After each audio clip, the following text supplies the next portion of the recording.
Dr. Körmendi István vagyok. 1923. június 27-én születtem, tehát még egy kicsi időre van szükség, hogy a 98. születésnapomat megérjem. Jó van. Jó. Nem volt nagyon durva?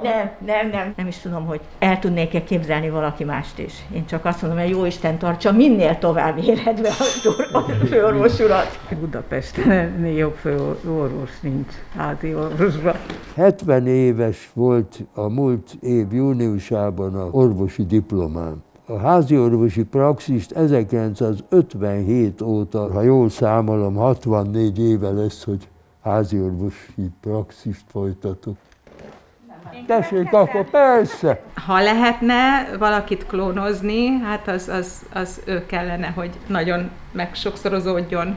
Ez az én munkabirodalmam, és hát amikor a napnak vége, ami minimum 10 óra este, hát akkor oda bevonulok, és hát ez a úgymond privát birodalom. Mióta jár a doktor úrhoz?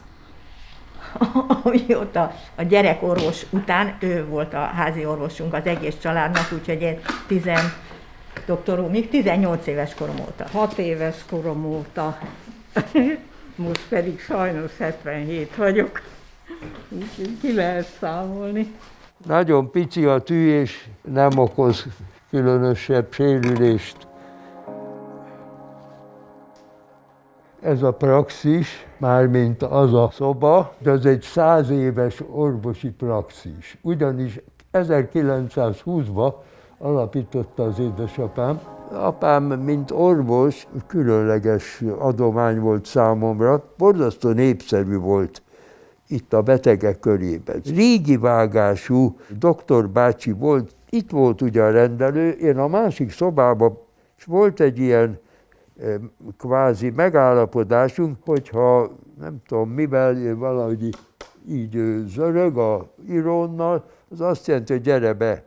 És akkor én bejöttem, megmutatott a betegnek, és vette a fonendoszkópot a fülembe, és oda rakta a mellkasára a betegnek. És azt mondta, tessék nagyot sóhajtani.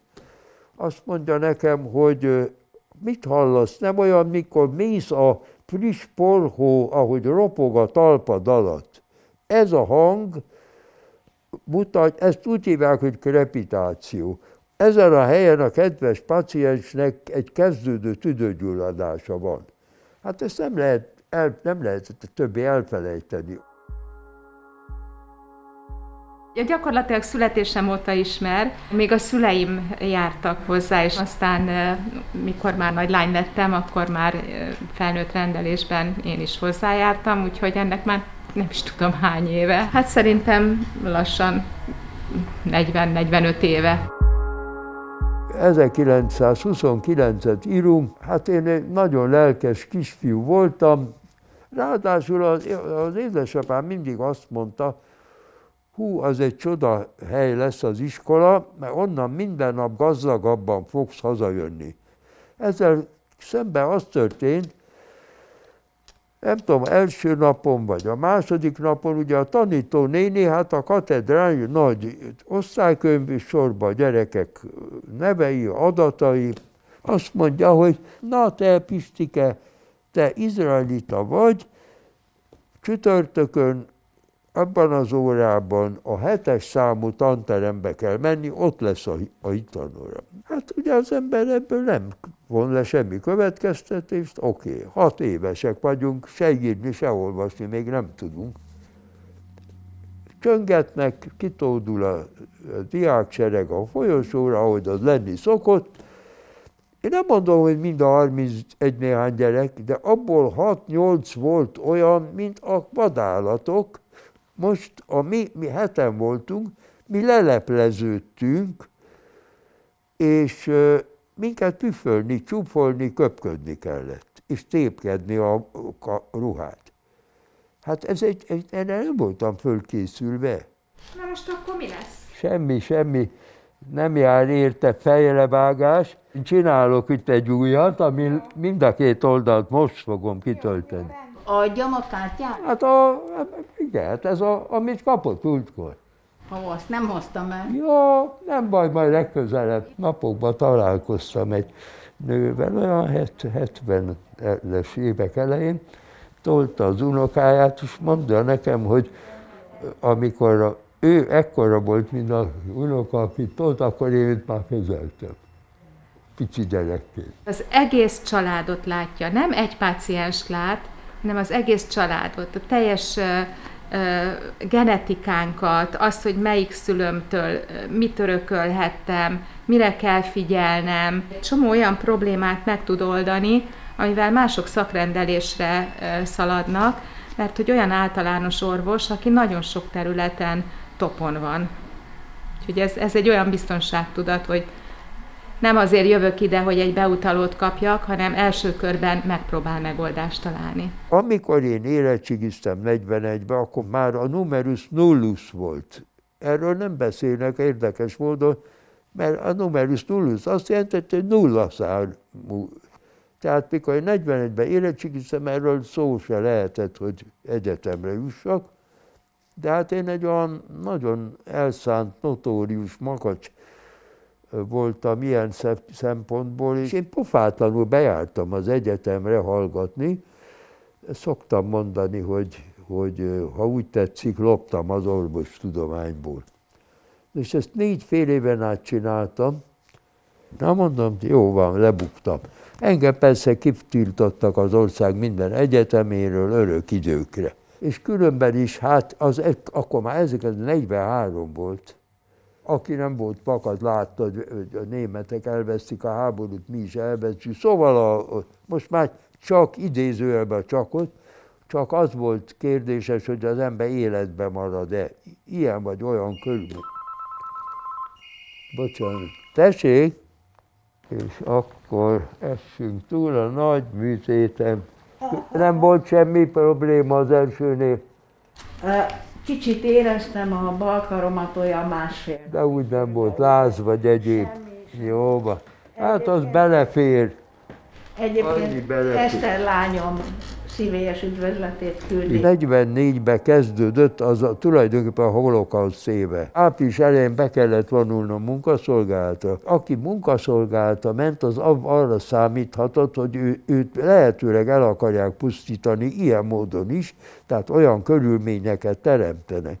Na, a lényeg az, hogy a munkaszolgálatosoknak sok egyéb mellett az volt a feladatuk, hogy aknát kellett szedni. És el kell képzelni 2 egymásra rakott ilyen palacsintasütőt. Hát nem az volt, csak olyan fém dolog, és az tele volt ilyen vasreszelékkel, szögekkel és robbanószerrel.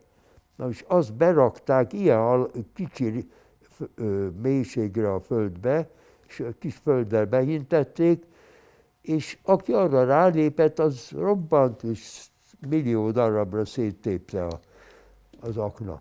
Na most el lehet képzelni, akár egy magamfajta, vagy akár ki, aki hát kereskedő volt civilbe, vagy orvos, vagy mérnök, vagy tisztviselő, hát ez nem értett hozzá. Hát megmondta, tudta, hogy mit kell csinálni, de nem tudta, hogy a 10 körmébe kapirgálta, és hogyha sikerült neki a földet onnan, és ha ügyesen, szerencsésen és ügyességgel ki tudta emelni, akkor sikerült, ha nem, akkor fölrobbant a kezébe vele együtt. Mielőtt aztán a századot elvitték volna tovább, akkor én leléptem. Még hozzá kell tegyem, hogy én 43. augusztusában megismerkedtem a későbbi feleségemmel, akivel 73 évig voltunk együtt. Most 3 éve ment el szegény. Hát szóval 2 évvel volt nálam fiatalabb, 18 volt, én meg 20, amikor megismerkedtünk. A legutolsó bújóhelyünk a Pasarétán volt egy kis háznak valamilyen sufniába is. Az én szüleim meg szintén valahol bujkálgattak, úgyhogy mi 3-an voltunk, én egy gyerek voltam. Nem volt testvérem, és mi így megmaradtunk. És akkor hát 45 után feleség, hát akkor még ugye mennyasszonyom, hogy Hát nem volt senki, akkor ide fogadták, és itt 45 óta itt élt 18 januárjáig, úgyhogy hát leéltük az életünket 73 éven át. Csak mondom, hogy ez nem egy tiszta diadal. Ez az az érzés ott van, az a tüske ott van mindvégig, hogy miért pont én nekem sikerült. Én nem vagyok jobb, se rosszabb, de azok, akiknek nem sikerült, akik elpusztultak, ugyanolyan halandó emberek, akik között volt jó ember, nem jó ember, de miért pont én, és miért nem azok is itt. Tehát ez egy örök, egész az ember élete végéig kíséri ez a nyomasztó állapot. Ha sikerül mindenkit gyorsan beoltani, minél többet is, minél kevesebb buta ember lesz, aki minél kevesebben fognak ellenállni, mert most már majd vakcina csak lesz, csak még mindig sokan óckodnak, nem hihetetlen. Az a baj, hogy sokan egészségügyileg kulturálatlan, is tanulatlan ember, és hát félnek. Most a Covid-dal kapcsolatban egy olyan hihetetlen feszültség van, és nagyrészt azért, mert esztelenül szervezik ez az oltási dolog. Tegnap ilyenkor jött az e-mail, és egy nagy táblázat, hogy ki kell tölteni. Voltak itt fél 11-kor hívtam utoljára föl, éjjel. Akkor még éjjel fél 2-ig azt csináltam, be kellett dolgozni a táblázatba, mert el kellett reggelig küldeni. Tessék, ezeket kell még ma megcsinálnom, akiknek különböző kéréseit, vagy egyéb dolgok. Tessék? Nem próbáltam másik orvost, tehát azért szeretek ide járni, mert hát egy kis tapasztalata van. Óriási élmény volt végig követni az orvostudomány hihetetlen fejlődését. Ma az a helyzet, hogy arra kell ügyelni, hogy ne veszítse el az orvoslás a klasszikus értelmét, tehát megmaradjon valamelyest az orvos-beteg kapcsolat, a személyes kapcsolat.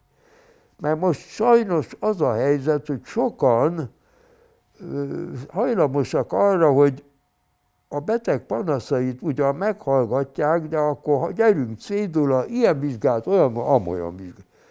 A vizsgálatok fele tulajdonképpen fölösleges, ha az ember jó meghallgatja az panaszokat, rákérdez célzottan, és megvizsgál. Mindig azt szoktam mondani, sok esetben nem gyógyszert kellene nekem fölírni receptre, hanem egy jó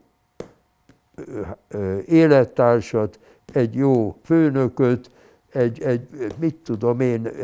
egy otthont, és így tovább, amiket én nem tudok nyújtani. Holott a háttere az ő lelkieken keresztül a testi bajának, ami testi bajként.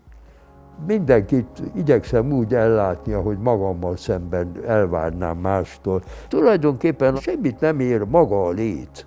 Az egy öncélú valami. Ha mi nem adunk annak tartalmat, értelmet, hát akkor csak élünk bele a világba. Az, hogy legyen értelme, az, hogy a másik ember is profitáljon abból valami módon. Örülünk, hogy végignézted a videót. Ha tetszett, iratkozz fel a Telex csatornájára.